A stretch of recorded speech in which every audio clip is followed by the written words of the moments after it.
출애굽기 14장입니다.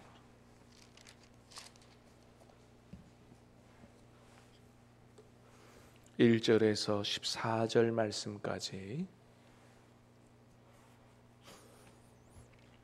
출애굽기 14장 1절에서 14절까지입니다.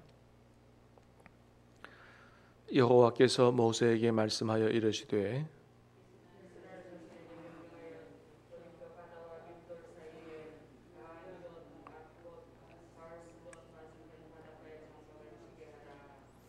바로가 이스라엘 자손에 대하여 말하기를 그들이 그 땅에서 멀리 떠나 광야에 갇힌 바 되었다 하리라.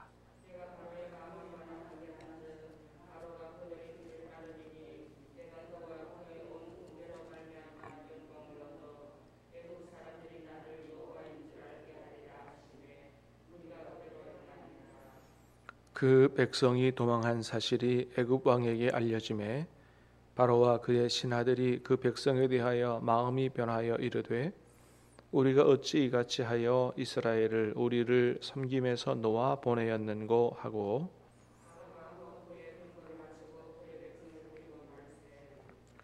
선발된 병거 600대와 애굽의 모든 병거를 동원하니 지휘관들이 다 거느렸더라.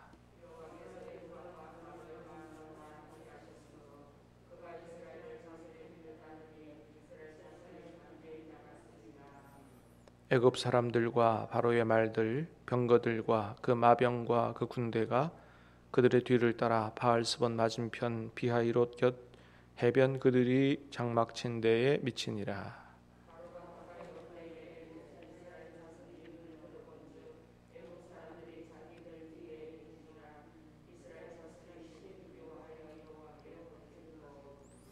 그들이 또 모세에게 이르되 애굽에 매장지가 없어서 당신이 우리를 이끌어내어 이 광야에서 죽게 하느냐? 어찌하여 당신이 우리를 애굽에서 이끌어내어 우리에게 이같이 하느냐?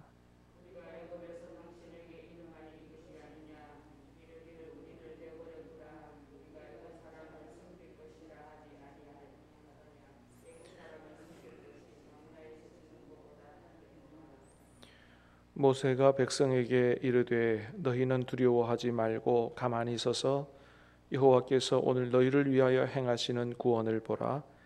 너희가 오늘 본 애굽 사람을 영원히 다시 보지 아니하리라. 여호와께서 너희를 위하여 싸우시리니 너희는 가만히 있을지니라. 아멘.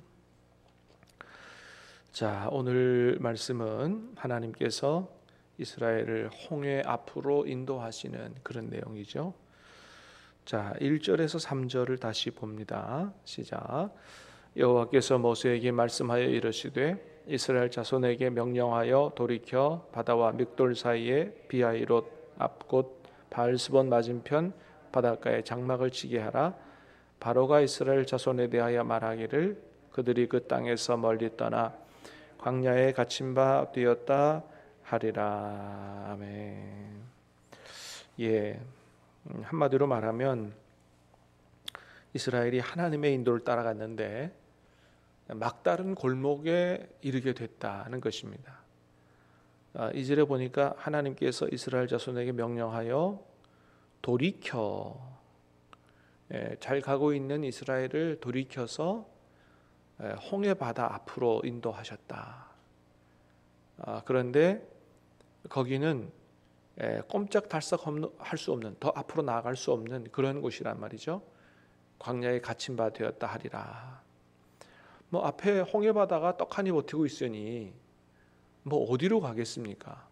다시 뒤로 돌아갈 수도 없고 그렇게 된 거죠. 자, 그래서 이 소식이 애굽에 있는 바로의 귀에 들리게 되죠.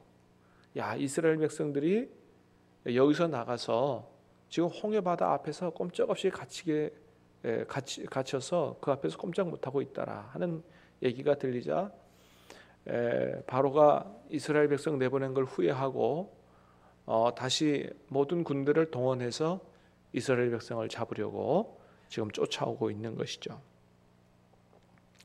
자, 그런데 이스라엘 백성들이 홍해바다 앞에 다다르게 된 것이 길을 잘못 들어서가 아니고 하나님의 인도를 따라가다 그렇게 됐는데 하나님께서 이스라엘 백성을 홍해 앞으로 인도하신 이유가 뭐냐? 다 이유가 있다는 거죠. 자, 4절 말씀 시작. 내가 바로의 마음을 완악하게 한즉 바로가 그들의 뒤를 따르리니 내가 그와 그의 온 군대로 말미암아 영광을 얻어 애굽 사람들이 나를 여호와인 줄 알게 하리라 하시매 무리가 그대로 아멘.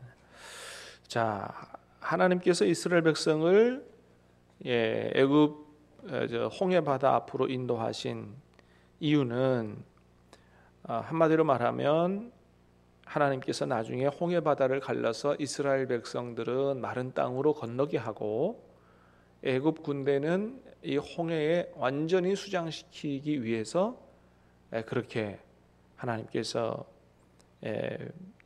펼치신 드라마죠. 그렇습니다. 그래서 나중에 애굽 사람들, 애굽 군대가 완전히 홍해 바다에 수장되게 되는 사건이 일어나게 되고 그것이 가나안 땅에 있는 모든 사람들에게도 들려지게 되므로 이제 애굽 사람들뿐만 아니고 가나안 사람들까지도 이스라엘을 두려워하게 된 거죠. 이스라엘이 자기네한테로 온다는 소식만 듣고도 그저 막 정신을 잃고 마음이 녹아지고 막 이런 상황들이 펼쳐지게 된 것이죠. 여러분 그렇습니다. 하나님은 지금 이스라엘 백성들이 당하고 있는 그 어려움, 홍해 바다 앞에서 꼼짝 못하고 사면초가의 상황, 앞으로는 바다고 뒤에는 애국 군대가 쫓아오고 이런 사면초가의 상황 그 너머를 보고 계시는 분이다라고 하는 것입니다. 우리도 마찬가지라는 거예요. 여러분 우리가 하나님의 뜻을 따라 살다가 늘 형통한 것만은 아니에요. 이렇게 하나님의 뜻을 따라 살았는데 어려움을 당할 수 있단 말이죠. 그런데 그 다 이유가 있다는 것입니다. 하나님은 그 너머를 다 보고 계시는 분이다. 그 너머에 놀라운 역사와 축복을 준비하고 계시는 분이다. 할렐루야. 여러분 우리가 이 하나님을 믿을 수 있게 되기를 주님의 이름으로 축복합니다. 그래서 하나님의 인도를 따라갔다가 어려움을 당해도 우리가 원망하지 말아야 된다. 불평하지 말아야 된다. 그게 끝이 아니라는 거예요. 그렇게 하시는 이유가 있다. 왜냐하면 그걸 통해서 그 모든 것이 합력하여 선을 이루게 하심으로 하나님께서는 영광을 받으시고 우리는 하나님의 놀라운 기적의 역사를 보게 된다라고 하는 것이죠. 우리 하나님은 항상 반전의 역사를 이루시는 분인 것을 우리가 성경을 통해서 보게 됩니다. 여러분 하나님이 항상 우리의 인생에 반전의 역사를 이루시는 분이라는 사실을 기억하고 여러분 하나님을 기대할 수 있게 되기를 주님의 이름으로 축복합니다. 어려울 때일수록 하나님을 기대해야 돼요. 하나님 반전의 역사를 이루시는 분이기 때문에 그렇습니다. 자, 그러나 이스라엘 백성들은 그 지금 당하고 있는 이 어려움의 그 너머를 보지 못했기 때문에 원망하고 불평했죠. 자, 10절 11절 시작. 바로가 가까이 올 때 이스라엘 자손이 눈을 들어본즉 자기들 뒤에 이른지라 이스라엘 자손이 심히 두려워하여 여호와께 부르짖고 그들이 또 모세에게 이르되 애굽에 매장지가 없어서 당신이 우리를 이끌어내어 이 광야에서 죽게 하느냐 어찌하여 당신이 우리를 애굽에서 이끌어내어 우리에게 이같이 하느냐. 이제 난리가 났어요. 애굽 군대가 쫓아오는 걸 보고 심히 두려워해서 하나님께 부르짖고 또 모세와 원망하죠. 광야에서 애굽에서 매장지가 없어서 우리를 여기 끌어내서 죽게 하느냐.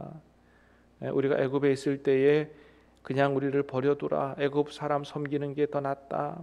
이 땅에서 죽는 것보다 그게 더 낫지 않느냐. 원망 불평하고 난리가 났습니다. 자, 그런데 모세는 지금 이 어려운 상황에 똑같이 그 장소에 있습니다. 이스라엘 백성들이 당하는 그 똑같은 상황에 있는데 이렇게 이스라엘 백성들은 하나님 원망하고 불평하고 막 그렇게 하는데 모세는 뭐라 그럽니까? 자, 13절 14절 시작.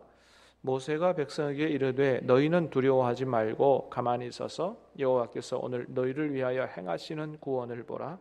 너희가 오늘 본 애굽 사람을 영원히 다시 보지 아니하리라. 여호와께서 너희를 위하여 싸우시리니 너희는 가만히 있을지니라. 아멘. 그렇습니다. 모세는 외칩니다. 너희는 두려워하지 말고 가만히 있어서 오늘 하나님께서 너희를 위해 행하시는 구원을 보라. 여호와께서 너희를 위해 싸우시리니 너희는 가만히 있을지니라. 이렇게 선포하는 걸 보게 됩니다. 여러분, 그렇습니다. 우리가 언제나 무엇을 해야만 되는 것은 아니라는 거예요. 때로는 아무것도 하지 않고 그저 하나님을 바라봐야만 할 때가 있다는 것입니다.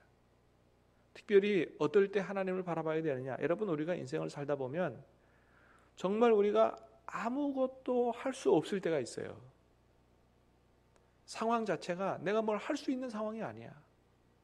그렇게 어려운 상황이 봉착을 하게 됐을 때 그때가 어떨 때냐? 좌절하고 절망하고 원망 불평할 때가 아니고 하나님만 바라볼 때라는 거예요. 하나님께서 우리의 외면을, 우리 어려움을 외면하지 않으시고 반드시 우리를 거기에서 건져내시는 그런 구원의 하나님, 역사하시는 하나님이시기 때문에 우리가 아무것도 할 수 없을 때 극단적인 선택을 할 게 아니고 하나님을 바라봐야 될 때다라고 하는 것이죠. 사랑하는 여러분, 어려움을 당했을 때, 아무것도 할 수 없을 때 믿음으로 하나님을 바라볼 수 있게 되기를 주님의 이름으로 축복합니다. 자, 이렇게 똑같은 상황이지만 이스라엘 백성들은 막 죽겠다고 원망 불평하고 하는데 모세는 그렇지 않고 가만히 서서 하나님을 바라보라고 선포했어요. 여러분, 어떻게 이렇게 다를 수 있을까요? 똑같은 상황인데 이스라엘 백성들의 반응과 모세의 반응이 완전히 달라요. 우리가 모세의 반응을 닮아가야 되지 않겠어요? 근데 어떻게 해서 이렇게 다를 수 있느냐 말이죠. 그거는 하나님과의 관계에 있다는 것입니다. 여러분, 모세는 이때만 해도 벌써 하나님과 어떤 관계 속에 있었어요? 개인적으로 아주 친밀한 관계 속에 있었다는 거예요. 하나님께 나가서 기도하기도 하고 하나님 말씀하시는 것을, 하나님의 음성을 듣기도 하고, 이렇게 다른 이스라엘 백성들이 할 수 없는 이런 하나님과의 아주 개인적인 친밀한 관계 속에 있었다. 성경은 뭐라고 얘기해요? 모세와는 내가 대면하여 얘기했다. 이렇게까지 얘기하잖아요, 하나님께서. 물론 모세가 하나님의 얼굴을 직접 봤다는 건 아니에요. 볼 수 없어요. 그만큼 친밀하게 아주 깊은 관계 속에 있었다는 거예요. 여러분, 그렇습니다. 개인적으로 하나님과 아주 친밀한 관계 속에 있기 때문에 하나님을 신뢰할 수 있는 것이죠. 사랑하는 여러분, 저와 여러분도 오늘 이 아침에 하나님 앞에 기도하면서 하나님과의 깊이 있고 아주 친밀한 그런 관계 속으로 들어갈 수 있게 되기를 주님의 이름으로 축복합니다. 그래서 남들이 듣지 못하는 하나님의 음성도 듣고 또 기도하고 하나님의 응답도 경험하고 하나님의 말씀에 순종해서 하나님의 역사도 경험하고, 그래서 하나님과 이렇게 사람과 교제하듯이 깊이 있고 친밀하게 교제하면 우리가 하나님을 신뢰하게 되고 어떤 상황에서든지 이렇게 원망 불평하지 않고 믿음으로 선포하며 하나님을 바라보고 승리할 수 있게 된다. 오늘 이 아침 주님과 만나 깊이 교제하는 복된 아침 될 수 있게 되기를 주님의 이름으로 축복합니다. 기도하겠습니다. 은혜로우신 주님, 감사합니다.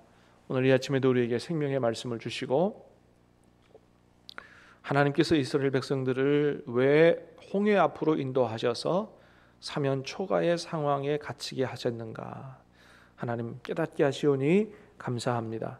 하나님 구원하신 사랑하시는 백성이 어려움을 당하게 된 것 다 이유가 있다고 말씀하십니다. 하나님께서 이 일을 통해서 놀라운 기적으로 역사하시고 참으로 하나님이 영광을 거두시며 이스라엘 백성들에게 하나님의 능력을 보이시고자 그렇게 하셨는데, 아버지 하나님, 우리가 살아가면서 어려움을 당할 때마다 오늘 말씀을 기억하게 하시고 참으로 아무것도 할 수 없을 때 오로지 하나님만 바라볼 수 있도록 믿음으로 하나님을 기대할 수 있도록 도와주시옵기를 간절히 간구하고 원합니다. 하나님 우리의 기도를 들으시고 역사하시고 하나님 기적을 베푸시며 우리를 어려움 가운데 건져내시고 하나님이 영광을 거두실 줄로 믿사오니 아버지 하나님 모세처럼 믿음으로 승리하는 우리가 되게 도와주시옵소서. 오늘 이 아침도 살아계신 주님 부활하신 주님 만나 깊이 교제하는 복된 아침 될 수 있도록 은혜를 베풀어 주시옵소서. 예수님 이름으로 기도하옵나이다. 아멘.